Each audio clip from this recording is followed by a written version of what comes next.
Class শুরু করতে যাচ্ছি। ক্লাসের শুরুতে আপনারা যারা কষ্ট করে আজকে লাইভটাতে অ্যাটেন্ড করেছেন, যারা আজকে আপনাদের ব্যস্ত সময় থেকে একটু সময় আমার ক্লাসের জন্য রেখেছেন, সকলকে ধন্যবাদ জানাই। সাথে জানাই হ্যাপি নিউ ইয়ারের শুভেচ্ছা। নতুন বছর আসছে, আমরা নতুনভাবে সবকিছু নতুনভাবে এগিয়ে নিয়ে যাব। আমাদের বিগত বছরে হওয়া ভুল ত্রুটিগুলো ঠিক করে আমরা সামনের দিকে এগিয়ে নিয়ে যাব। আজকের লাইভ ক্লাসটা আমি বাংলা দ্বিতীয় উপসর্গের উপর নিব। আমি উপসর্গ নিয়ে ক্লাস নিচ্ছি কারণ এই উপসর্গ হচ্ছে আপনাদের পুরো বাংলা দ্বিতীয় বইয়ের খুব ছোট্ট একটা অংশ, কিন্তু দেখা যায় এই ছোট টপিকটাও আমরা পড়তে চাই না। কেন পড়তে চাই না স্যার, একটু ক্লিয়ার করি আগে। যেহেতু আমি এখানে সবগুলো উপসর্গ কিন্তু আমার বামে আর ডানে লিখে রেখেছি, আমরা সাধারণত সচরাচর আমরা সকল স্টুডেন্ট কি করি, এই উপসর্গগুলো অ, অগা, অজ, অনা এইভাবে মুখস্থ করি। এই মুখস্থ করার একটা প্যারা থেকে আমরা বিরক্তিবোধ হয়ে যাই এবং সেই বিরক্তিবোধ থেকে আমরা উপসর্গের মতো এত সহজ এত ছোট্ট একটা টপিক পড়তে চাই না। তাই আমি আজকে আপনাদের সাথে, আপনাদের জয় স্যার, জয় ভাইয়া বা জয় দাদা, আমরা আজকে এই উপসর্গটাকে খুব সুন্দর করে গুছিয়ে, যাতে আমাদের মুখস্থ করতে না হয়, যাতে আমরা খুব সহজে একটু দেখলে যাতে আমাদের মনে পড়ে যায় যে না স্যার আমাদেরকে এইভাবে পড়িয়েছিলেন, আমরা যাতে খুব সহজে পারি, ঠিক সেইভাবে আমি আপনাদের গুছিয়ে দিচ্ছি। এখন আমি এই উপসর্গকে ব্যাকরণের অংশ বা গ্রামাটিক্যাল আর্টিকেল হিসেবে বিবেচনা না করে শুধুমাত্র উপসর্গকে আমি একটা শব্দ হিসেবে বিবেচনা করি। নর্মাল একটা বাংলা শব্দ। বাংলা শব্দ কি? উপসর্গ। স্যার আমরা যখন এই উপসর্গের মধ্যে সামনে এই শব্দটার সামনে আমি উপ দেখতেছি, সাধারণত আমরা উপ বলতে কি বুঝি? কোনো কিছু আগে, ঠিক আছে? তো আমরা এই পুরো শব্দটা থেকে একটা জিনিস খুব সহজেই বুঝতে পারি যে এই উপসর্গ দ্বারা, এই উপসর্গ যখন আমি ব্যাকরণে ব্যবহার করব তখন এমন কিছু একটা বুঝাবে যে যা আগে বসে। এইটুকুকে আমরা বুঝতে পারছি যে উপসর্গ দিয়ে এমন কিছু একটা বুঝাবে যা আগে বসবে, যার কাজ হবে কি আগে। আসেন আমরা একটু ব্যাকরণের বইয়ের হিসাব করে আমরা একটু সংজ্ঞাটা দেখি। উপসর্গের সংজ্ঞাটা একটু দেখে আসি। আমার সংজ্ঞা লেখা শেষ, এখন আমি আপনাদেরকে বিষয়টা একটু ক্লিয়ার করি। দেখেন সংজ্ঞায় বলা হচ্ছে যে সকল অব্যয়সূচক শব্দ। এখন স্যার সংজ্ঞা করার আগেই তো প্রথমে একটু সমস্যা পড়ে গেছি। কি সমস্যা পড়লাম স্যার? অব্যয়সূচক শব্দ। এই অব্যয়সূচক শব্দ জিনিসটা কি স্যার? খুব সংক্ষেপে আপনি মনে রাখেন, অব্যয়সূচক শব্দ হচ্ছে যে শব্দগুলো কোনো অর্থ থাকে না, কিন্তু সেই শব্দগুলো যখন কোনো শব্দের সাথে বসে ওই শব্দের নতুন একটি অর্থ সৃষ্টি করতে পারে। এই ধরনের শব্দগুলোকে আমরা সাধারণত অব্যয়সূচক শব্দ হিসেবে চিনি। তাই এখানে বলা হচ্ছে যে সকল অব্যয়সূচক শব্দ, অর্থাৎ যে শব্দগুলো কোনো অর্থ থাকবে না, কিন্তু ওই শব্দগুলো কোনো অর্থবোধক শব্দের আগে বসে। তাহলে এই শব্দগুলো কোথায় বসবে স্যার? কোনো শব্দের আগে বসবে। আগে বসে নতুন কোনো, আমি নতুন কোনো এই লেখাটা লিখিনি, সরি, নতুন কোনো শব্দ সৃষ্টি করে। প্রথম কাজ কি তার? সে কোনো শব্দের সাথে বসবে। কে বসবে? অব্যয়সূচক শব্দ বসবে। বসে নতুন কোনো শব্দ সৃষ্টি করবে। আবার যে শব্দটা সে সৃষ্টি করবে তার অর্থ থাকতে হবে, প্লাস ওই শব্দের সম্প্রসারণ ও সংকোচন করে, ঠিক আছে, তাকে উপসর্গ বলে। সম্প্রসারণ আর সংকোচন এই দুটো জিনিস আমি যখন বৈশিষ্ট্য পড়াবো তখন আমি আপনাদেরকে আরো ক্লিয়ার করব। শুধু এখন এতটুকু জেনে রাখেন যে সকল অব্যয়সূচক শব্দ কোনো অর্থবোধক শব্দের আগে বসে নতুন কোনো শব্দ সৃষ্টি করে, শব্দের নতুনত্ব সৃষ্টি, সম্প্রসারণ ও সংকোচন করে, তাকে উপসর্গ বলে। আমি আবার শুরু করতেছি। যেমন আমি একটা চিন্তা করি, চার একটা শব্দ, চার একটা কি তার শব্দ। এই চার যখন নর্মালি একটা শব্দ, আমি যদি এই চারের আগে অনা একটা শব্দ ব্যবহার করি, সরি লেখাটা একটু বোঝার জন্য আমি আর সুন্দর করে লিখি, অনা একটা শব্দ ব্যবহার করি, দেখেন অনা কোনো অর্থ নাই, তাহলে অনা একটা কি স্যার? অব্যসূচক শব্দ।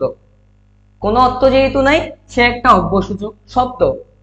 এই অনা যখন আমি চারের আগে বসাই, তখন আমি একটা নতুন শব্দ পাই, যে শব্দটা হচ্ছে অনাচার, অর্থাৎ ধ্বংস করা, অর্থাৎ সবকিছু ছড়িয়ে ছিটিয়ে ফেলা, অনাচার। ঠিক আছে, এখন এই চার এর আগে আমি যখন একটা শব্দ, এটাকে আমি একটা শব্দ একাক্ষ শব্দ হিসেবে বিবেচনা করছি, যদি একটা শব্দ বসাই, আর কোনো অর্থ নেই স্যার, কিন্তু যখন এই চারের সাথে বসে, তখন কি হয়ে যায় স্যার? আচার। স্যার এই চারের সাথে, হ্যাঁ, আমি আরো কিছু উপসর্গ আমি যোগ করতে পারবো, আরো কিছু অব্যসূচক শব্দ যোগ করতে পারবো। এখন আসবো উপসর্গের বৈশিষ্ট্য। যারা এসএসসি তে আছেন, এসএসসি 25, এসএসসি 26, আপনাদের জন্য একটা কোশ্চেন আমি সলভ করে দিচ্ছি।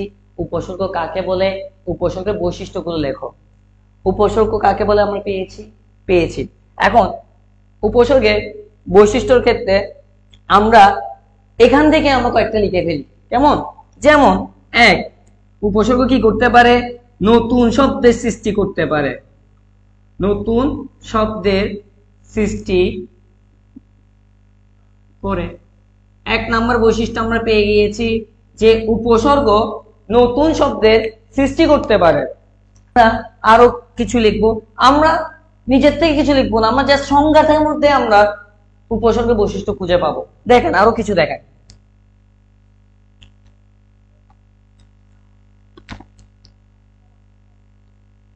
নতুন শব্দের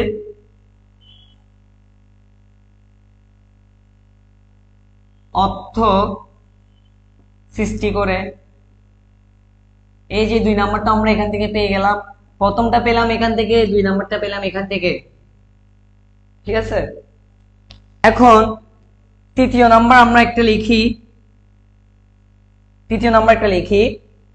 শব্দের, এখান থেকে লিখে ফেলবো আমরা, বেশি দূরে যাব না, বেশি দূরে যাওয়ার দরকার নেই স্যার। আচ্ছা, আমি আরেকটা লিখি নিজের থেকে, বা আমি যেটা এখানে লিখি নেই, আপনারা চ্যানেলের সংজ্ঞাটাও অ্যাড করতে পারেন, যে পূর্ণতা গানটা আশা করি আপনারা সবাই শুনছেন, তুমি সেই পূর্ণতা আমার অনুভবে। ঠিক আছে, সেই পূর্ণতাকে আমরা নিয়ে আসবো আমাদের উপসর্গে। কাকে নিয়ে আসবো? তুমি সেই পূর্ণতা, সেই পূর্ণতাকে আমি এখানে নিয়ে আসবো। কোথায়? উপসর্গে। শব্দে স্যার পূর্ণতা দান করে, কে দান করে স্যার? উপসর্গ। স্যার 3টা তো লিখে ফেলছি স্যার, আর দুইটা এখান থেকে লিখবো। 4, শব্দের সম্প্রসারণ করতে পারে। স্যার গলা কিন্তু খারাপ, কেউ আবার ব্যাড কমেন্ট করবেন না, স্যারের গলা খুব খারাপ আমি জানি।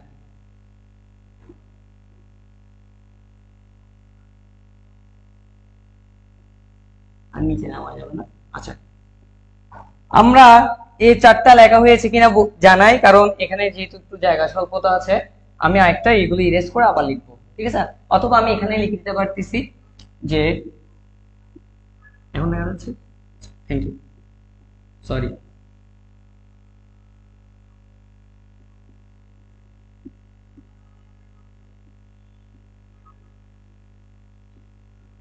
অর্থ, দেখেন স্যার আমাদের 5টা বৈশিষ্ট্য লেখা শেষ। 5-এর আনসার স্যার যারা এসএসসি স্টুডেন্ট আছে, এসএসসি 25, 26, 5-এর আনসার স্যার করে দিছে। কিভাবে? নতুন শব্দ সৃষ্টি করে, আমি একটু আগে সংজ্ঞাতে বলেছি, উপসর্গ নতুন শব্দ সৃষ্টি করতে পারে। ঠিক আছে, দ্বিতীয়ত কি? শব্দের অর্থ সৃষ্টি করতে পারে। কে করতে পারে? এই উপসর্গ করতে পারে। শব্দের পূর্ণতা দান করে, কে করে? স্যার উপসর্গই করে। শব্দের সম্প্রসারণ করতে পারে। স্যার আমরা ক্লাস 3, 4, 5, 6 আমরা এই সব ক্লাস পেরিয়ে এখন 9, 10-এ আছি, এখন আমরা স্যার ইন্টারে আছি, আমরা ভাব সম্প্রসারণ করেছি। ভাব সম্প্রসারণের কাজ কি ছিল স্যার?